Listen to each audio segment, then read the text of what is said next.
Good morning, my student, grade 6D, Saint Stephanus. How are you?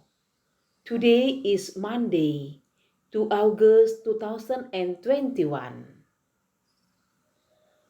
I hope you stay healthy, spirit, before we start learning online. Kita masuk pada tema yang pertama, selamatkan makhluk hidup. Subtema yang ketiga, ayo selamatkan hewan dan tumbuhan. Gabungan pembelajaran 2 dan 3. Tem 1, selamatkan makhluk hidup. Subtem 3, ayo selamatkan hewan dan tumbuhan. Pembelajaran 2 and 3. Tujuan pembelajaran pada hari ini, peserta didik mampu menemukan contoh pelaksanaan sila-sila Pancasila terkait menyayangi hewan dengan benar. Yang kedua, peserta didik mampu mengidentifikasi cara pelestarian hewan dan tumbuhan dengan tepat. Anak didik yang super, belum melupakan pembelajaran sebelumnya, yaitu Ibu ingatkan lagi, kita mengingatkan sedikit saja, dengan bertambahnya jumlah penduduk dunia dan semakin meningkatnya kepentingan manusia menyebabkan hutan di dunia semakin terancam. Kelestariannya, apa saja yang dilakukan oleh manusia untuk menjaga kelestarian hutan dan hewan di dalamnya, itu sudah kita pelajari pada materi sebelumnya. Peserta didik yang luar biasa. Mari kita perhatikan slide yang ketiga, slide 3. Penerapan sila Pancasila dalam kehidupan sehari-hari. Manusia, hewan, dan tumbuhan adalah ciptaan Tuhan. Tuhan menciptakan alam dan seisinya untuk dimanfaatkan oleh manusia dengan bijak. Memanfaatkan dengan bijak bukan hanya menggunakannya saja, tetapi juga menjaganya. Menjaga lingkungan merupakan salah satu penerapan Pancasila, juga merupakan wujud syukur kita kepada Tuhan yang Maha Esa. Jadi itu adalah bagaimana manusia memanfaatkannya dengan bijak, Manfaatkan dengan bijak yaitu tadi dengan menjaganya. Dan itu adalah merupakan penerapan dari Pancasila juga sebagai rasa syukur kita kepada Tuhan yang Maha Esa. Mari kita perhatikan ini slide berikutnya. Pada bagian kiri yaitu simbol atau lambang. Bagian kirinya yaitu kalimat atau kata-kata yang berkaitan nanti dengan simbol yang ada. Membantu teman saat jatuh dari sepeda. Menghargai karya orang lain. Tidak memaksakan kehendak saat berdiskusi. Menghormati teman saat beribadah, bangga saat mengenakan batik. Nah, kata-kata ini masuk pada penerapan sila yang keberapa. Misalkan yang pertama sudah dibuat contohnya di situ, membantu teman saat jatuh dari sepeda adalah penerapan sila yang keberapa, Nak? Simbolnya rantai, yaitu yang kedua. Isinya kemanusiaan yang adil dan beradab. Lalu berikutnya yang ini, ketiga, keempat, kelima adalah tugas kita. Nah, jadi tugasmu nanti menulisnya dengan rapi, menggambarnya dengan rapi, dan menarik garisnya. Nah, ini ada sebuah teks Dengarkan baik-baik ya, Nak ya. Karena nanti dari wacana ini ada sebuah pertanyaan untuk kita bersama.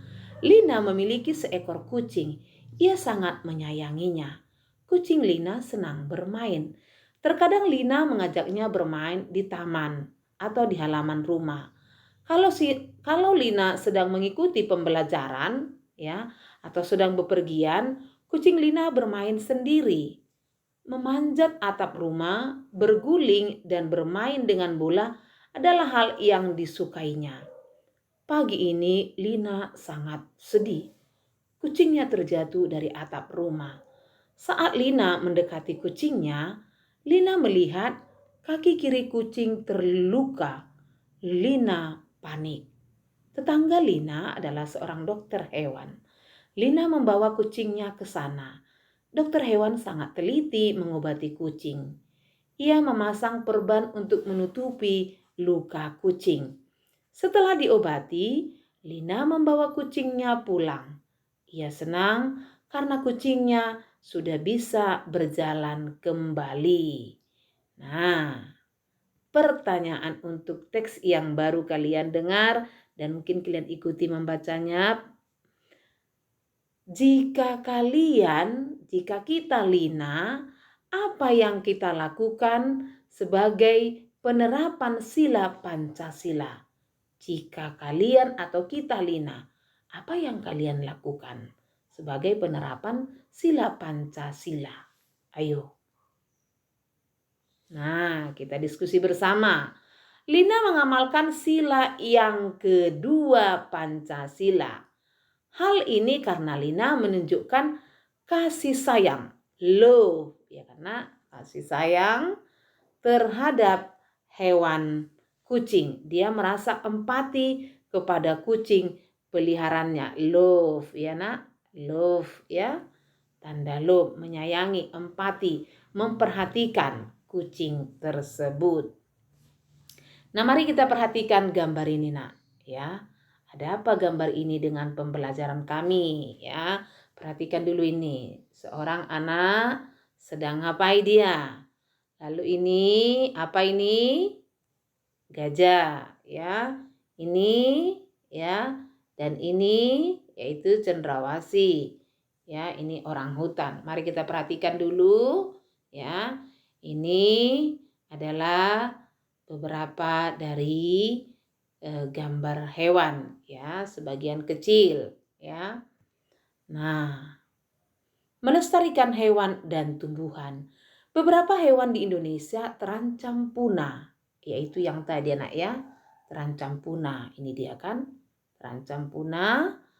Antara lain orang utan, bekantan, badak bercula satu, harimau Sumatera, cendrawasih, jalak Bali, elang Jawa, komodo, dan sebagainya. Nah, oke, ini tadi kan, ini sebagian, ya, yang Ibu bacakan tadi, ya. Sedangkan tumbuhan yang terancam punah antara lain bunga Rafflesia arnoldi, bunga bangkai, anggrek hitam, dan pohon cendana. Ini dia contohnya, ya, hampir terancam punah, ya, hampir terancam punah. Penyebab utama terjadinya kepunahan pada hewan dan tumbuhan apa itu? 1. Hilang atau rusaknya habitat hewan dan tumbuhan. Hilangnya tempat tinggalnya, ya nak, ya.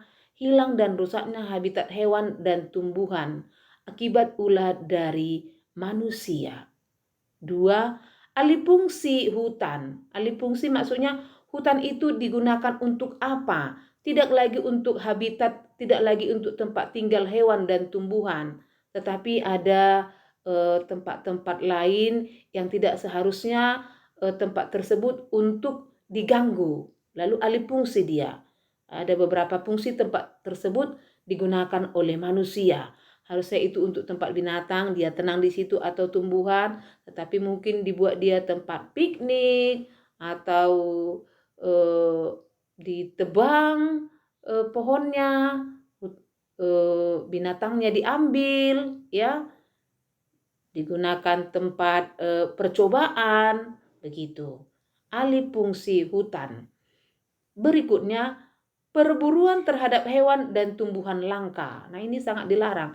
Ada undang-undang untuk itu. Jadi tidak sembarangan perburuan terhadap hewan dan tumbuhan langka. Maka ada dia polisi kehutanan, ya. Itu menjaga bagaimana hutan, ya, sehingga orang-orang yang tidak disiplin, ya, orang-orang yang melakukan ilegal akan ditangkap dan mendapatkan sanksi sesuai dengan perbuatannya, ya. Upaya-upaya pelestarian hewan dan tumbuhan langka, Ya, itu tadi tumbuhan langka yang sebelumnya sudah kita lihat tadi gambarnya kan Nak. 1. Pembangunan cagar alam Swaka Marga Satwa dan hutan lindung. Maka dibentuk ya tempat hewan-hewan yang dilindungi ya, ada tempatnya ya. Pembangunan cagar alam Swaka Marga Satwa ya. Ini dilindungi, dibuat sebaik mungkin ya. Berikutnya, membudidayakan hewan dan tumbuhan langka. Membudidayakan maksudnya dia dirawat bagus ya, dibuat tempatnya yang khusus ya. Dia dirawat bagus ya. Apalagi tumbuhan langka seperti tadi bunga Rafflesia arnoldi, bunga bangkai, anggrek hitam dan anggrek-anggrek tertentu yang langka ya. 3. Pemanfaatan hewan dan tumbuhan dengan cara bijak. Ya, bijak tadi ya, sudah bijak itu artinya merawatnya, menjaganya ya. 4. Tebang pilih dan tebang tanam ya. Yang ditebang itu, yang dipotong ya dipilih. Sudah layakkah ini ditebang ya? Jika tidak layak jangan ditebang. Itu mau ditebang sembarangan oleh orang yang mau mengambil kekayaan secara tidak pas ya. Itu yang melakukan ilegal ya, penebangan hutan secara liar. Lalu tebang tanam, ini ditebang lalu ditanamlah yang pengganti yang ditebang tadi. Setelah ditebang lalu ada ditanam ya. 5. Reboisasi atau penghijauan, go green. Jadi ada program pemerintah untuk menanam pohon-pohon tertentu pada tempat tertentu yang sudah harus ditanam. Itu tadi ada hubungannya tebang pilih dan tebang tanam ya. Pemerintah juga ada organisasi pemuda, juga ada pemerhati hutan ya. Itu reboisasi atau penghijauan. Berikutnya, mengupayakan gerakan pelestarian hewan dan tumbuhan. Mengampanyekan gerakan pelestarian hewan dan tumbuhan. Jadi ada gerakan bagaimana kita melestarikan hewan dan tumbuhan dengan baik. Itu selalu diusahakan ya. Ada upaya-upaya yang dilakukan oleh pemerintah. Nah, ini tadi ya. Nah, ini sebelumnya sudah kita pelajari pada subtema yang pertama. Belum lupa karena ya, perkembangan generatif. Perhatikan itu ya sudah kita pelajari. Apa hubungannya dengan pembelajaran kita ini nanti akan katakan ya. Kita perhatikan dulu perkembangbiakan generatif buatan ya, cangkok ya, apa yang dicangkok itu ya, batang, tangkai dan ranting ya. Stek batang ya, batangnya dibelah, ditancapkan ya.